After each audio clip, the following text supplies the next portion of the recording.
So I just came from watching The Gorge. The Gorge is a sci-fi horror movie, and it stars Miles Teller and Anya Taylor-Joy and Sigourney Weaver. Even though Sigourney Weaver is not, in the movie a lot. It was released on Valentine's Day on Apple TV. This is going to be a non-spoiler review of the film. This movie, the premise is that Anya Taylor-Joy and Miles Teller portray two elite snipers who are ordered to guard a deep gorge without knowing what lies inside of it. First of all, did not expect these two to have such great chemistry. They make such a believable couple.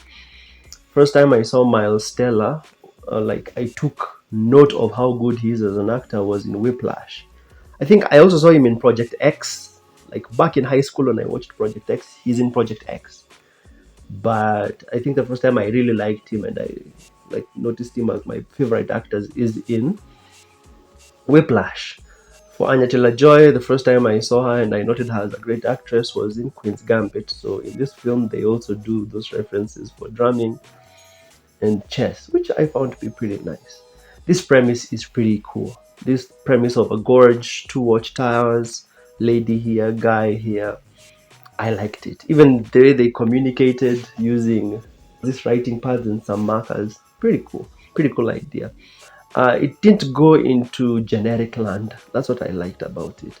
Is that yes, there is a generic romance, but it doesn't just steer into that and just becomes this generic romance and then completely loses its setting, because the setting is that this is all happening in a gorge. Even the characters don't know where they are. I like the fact that yes, there's a romance happening, but it doesn't just become this generic mess. The film is basically this horror movie and this romance movie blended up.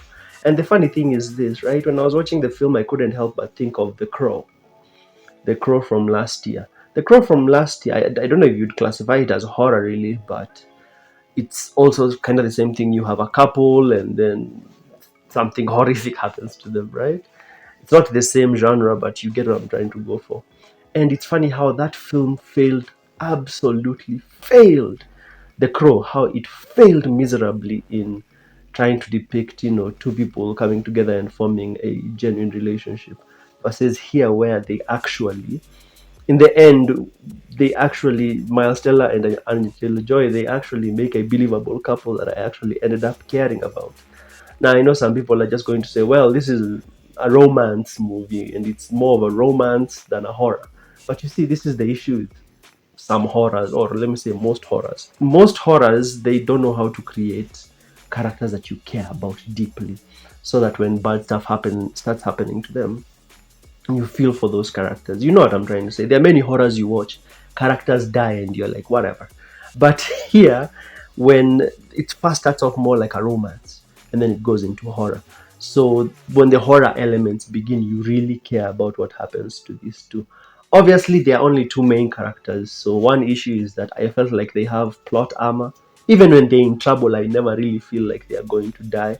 But hey, they can only put them in trouble and maim them from time to time, but they can't really kill them because they're only two main characters. I couldn't help but think about The Last of Us in this while watching this, simply because the movie tries to tell you that there are things in the gorge and they look like something out of The Last of Us. The designs and effects are sometimes hit or miss, hit or mix, hit or miss. Like when you see some creatures in the gorge, they look okay to me. But there was this one scene where you could see like these spider creatures, and these spider creatures had like skull faces or something. I was like, that looks so odd. But yeah, so the visual effects for me were all over the place. As I said, Sigourney Weaver is in this, but her screen time is what, maybe 15, 20 minutes? Don't understand why you'd have such a big actress in a role that is like 20 minutes. But other than that, soundtrack was pretty good for me. Pacing was really good. I actually really enjoyed this film. Out of 10, I'd give it an 8 out of 10 for me personally. It's an amalgamation of ideas you've seen before, definitely. But the execution I liked and the premise I liked.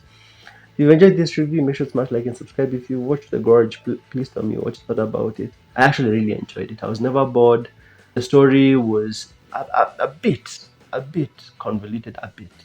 But I think if I did a rewatch, I would actually like understand it better. But I enjoyed it. I genuinely did, and I think everyone else should check it out. Yeah, I'll leave our reviews I've done for films of 2025. Please so much thought of The Gorge, and then I'll see you in the next one.